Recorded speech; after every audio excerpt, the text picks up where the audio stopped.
Hello, my name is Cathy and I work at the Health Research Board in Dublin in Ireland. I'm delighted to be presenting at AVINET 2023. Today I'm sharing with you some insights from our national health data which help us to understand the profile of people who come to services seeking personal support and treatment because they're affected by the drug, alcohol or other addiction issues of someone who is close to them. In considering measures to reduce the harmful impacts of addiction, this group mustn't be forgotten, because not only do they play a vital role in others' addiction treatment and recovery, but they are also deserving of support in their own right. And we in the Health Research Board routinely collect data from drug and alcohol treatment providers and family support services through the National Drug Treatment Reporting System, or NDTRS, which is an Irish national health surveillance system. The NDTRS records and reports data on treated drug and alcohol use and also contains the only national data set on affected family members. Indeed, to our knowledge, we are one of the only countries in the world with this kind of data, and the Health Research Board has been collecting it since 2010. So my colleague Anne-Marie Carew presented at AVINET also on how and why we incorporated data on affected family members into our national system, and I'm sharing some of what we've learned from our analysis of this data. So when we think of the harms of problem substance use or behavioural addiction, such as gambling, we tend to think of the person personally experiencing the problem. Often forgotten are their family members, friends and colleagues and the harms they can experience. And we refer to this group as affected family members. As this audience well knows, these are partners, mothers, fathers, brothers, sisters, children, grandparents, friends and even colleagues. It has been estimated that the number of affected family members is in excess of 100 million worldwide, but of course behind this number are real people whose lives have been impacted by the substance use or other addictions of someone who's close to them. These affected family members are a largely hidden population, and those who seek services are in the minority, but are likely among those experiencing the worst harms. And how are family members impacted? Well, I'll highlight three main points from international research. And firstly, the research tells us that affected family members experience considerable stress and strain in association with problem drug use and behavioural addictions of their significant others. Often they support and care for their loved ones without recognition or reward, and sometimes at great social, financial, emotional and physical cost. Secondly, having someone close to you using substances in a problematic way, gambling problematically or engaging in other addictive behaviours can be very stressful, and this can result in both physical and psychological health problems, as well as problems in relationships and family functioning. High quality social support, which includes emotional supports, information and practical help, received formally through services and informally through friends, helps people to cope and reduces the negative impacts on their health and well-being. Thirdly, good social support, though highly valued by family members, is sometimes lacking. There are also barriers for family members in seeking and accessing support, and these can include stigma, fear, shame, threats and coercive control, as well as loyalty to the loved one and to the family. It may also be the case that the affected family member does not know what supports are available to them, or indeed how to access those supports. Traditionally, affected family members have rarely been the primary focus of policy, research and practice in the field of addiction. As such, they've been largely unknown and uncounted, and the level of harm experienced has been poorly understood.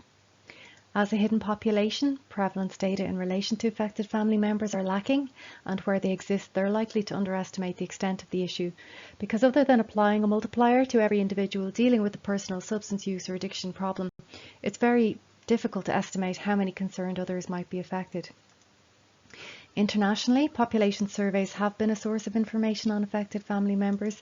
However, it's not been common for data on affected family members to be included in surveillance data, although routine monitoring is a potentially valuable source of evidence on affected family members, and also in relation to hidden harm, based on the numbers of children living with parents in treatment for substance use or behavioural addiction issues. As I said, in Ireland, the National Drug Treatment Reporting System, the NDTRS, has collected data on affected family members since 2010. The aim of this study was to maximise the use of an existing surveillance data set, the NDTRS, to describe characteristics of affected family members seeking treatment in their own right and the services they received, and to provide evidence to inform measures to address the support needs of this group. So we wanted to find out from the data, what is the demographic profile of affected family member referrals, who refers them to services, and what kind of treatment do affected family members receive. In this presentation, I'm describing NDTRS data on affected family members for 2010 to 2020. And as my colleague described in her presentation, we started collecting this data because the service providers asked us to help them document the extent of the problem that they were seeing in their clients coming in through their doors. But before I present my figures, let me highlight again that these data do represent both children and adults who have been affected by a loved one's substance use or behavioural addiction issue, and they have sought support to cope. Also, returning data was optional for services, so we know demand is even greater. So between 2010 and 2020, the Health Research Board recorded data on 13,744 referrals from 255 individual services. And to our knowledge, this is one of the largest analyses of affected family members' data to date worldwide. Now, it's important to note also that NDTRS data are case-based, so it's possible that an individual appears more than once in the data if referred more than once in the time period. It's not yet possible to track individuals across services in Ireland as a unique health identifier has not yet been implemented, but it would be very, very useful to have it. So now I'm going to share with you the profile of these children and adults. So we found that referrals were mostly for females. Indeed, 3 out of every 4 of the referrals were for females.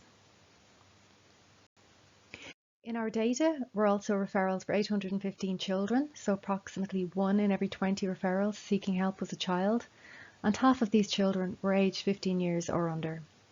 In addition, there were almost 12,000 adult referrals, and half of these adults were aged 46 years or under. Looking at gender of referrals by age group, females accounted for more referrals than males among all of the age groups.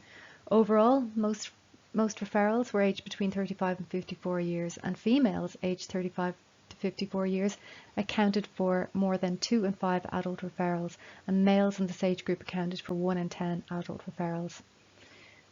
Among the child referrals, the gender difference was less obvious, with a little more than half of referrals for females and just under half of the referrals for males. Next, who were they living with when they sought treatment, and what did the data tell us about who else might be impacted? So what's significant here is that 3 in 5 of the adult affected family members referred for treatment were living with children when they sought out treatment. Our data also showed that of the almost 14,000 referrals, 9 in 10 were living with other people, meaning that they too were potentially impacted by substance use and other addictions. This could also suggest that affected family members may be experiencing problem substance use or other addiction behaviour within their homes. However, our data does not yet capture this information. That would be very useful to have this insight.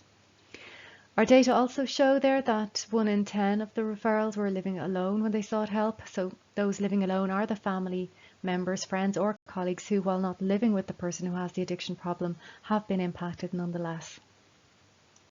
In terms of employment status, we found that half of the adult referrals were employed, and unsurprisingly most of the children were in education. So these are people trying to maintain a job and career or to learn and develop while needing treatment and support because they're experiencing harms associated with the problem substance use or other addictions of someone who's close to them. Regarding the highest level of education completed at the start of treatment, among adults, more than 4 in 5 had completed education higher than primary level.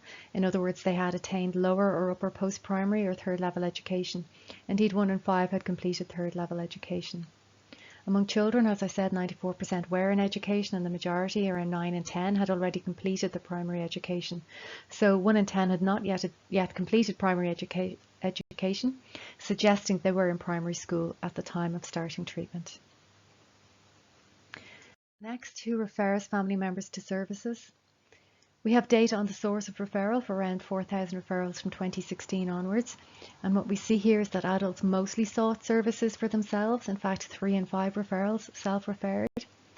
Children were mostly referred to services through family and friends. 2 in 5 were referred in this way, and fewer than 1 in 5 were referred through schools or colleges.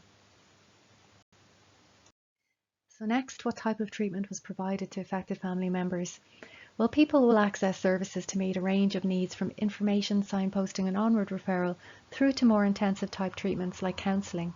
And the type of service a person requires will really depend on their own particular circumstances.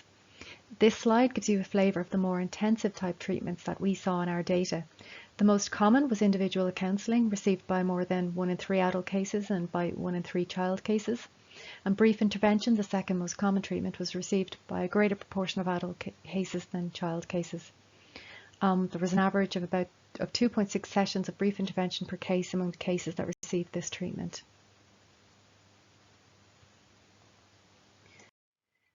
With regard to treatment duration, among adult cases, group counselling had the highest median treatment duration, so half of the cases who received this intervention had 120 days or more between the start and the end date of the intervention. And among child cases, the highest median duration in treatment was observed for individual education awareness programs, and of the child cases that received this intervention, half had more than 165 days or more between the start date and the end date of the intervention. In summary then, as I said at the beginning, these data represent people who've been impacted by another person's problem drug use or their addictions, and there are individual stories behind the data. But our data do tell us about who is affected and give us an insight into their need for treatment. In summary, the NDTRS recorded almost 14,000 referrals for affected family members over an 11-year period. And consistent with international research, 3 in 4 referrals were for females, and these are mainly aged in the 35 to 54 years age group. 1 in 20 referrals were for children, and half of these were aged 15 years or younger. Most of the referrals were living with other people when they sought treatment, and 3 in 5 were living with children. And children are recognised as a special subgroup among affected family members, and this is because they don't have the same coping resources as adults, and due to their developmental stages are especially vulnerable to the negative impacts of substance use, behavioural addictions and associated problems, notably domestic violence within their families.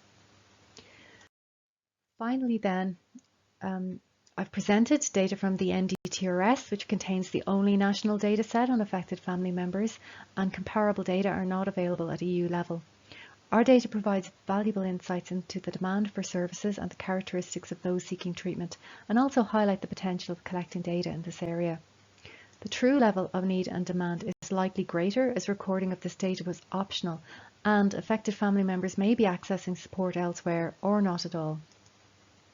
Figures do not reflect the full extent of demand for services as children as affected family members, nor indeed the extent of hidden harm, given the level of treated substance use in the population and the expected numbers of affected children.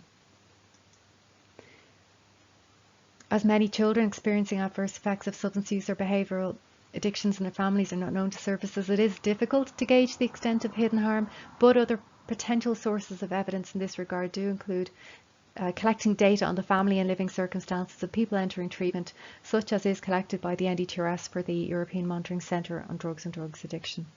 So such routine treatment monitoring is a potentially valuable source of information and evidence in relation to affected family members and the hidden harm associated with addictions.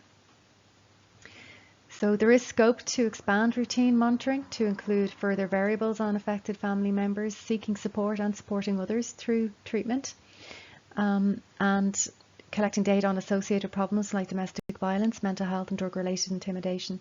Also collecting data on the family relationships of those in addiction treatment would provide insights into hidden harm and would facilitate the targeting of interventions to those in need.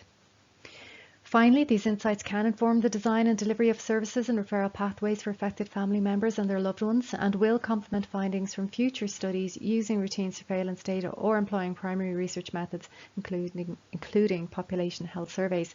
And that brings me to the end of my presentation. So I hope you found this useful, and please get in contact if you have any questions or would like to talk about this further. Many thanks.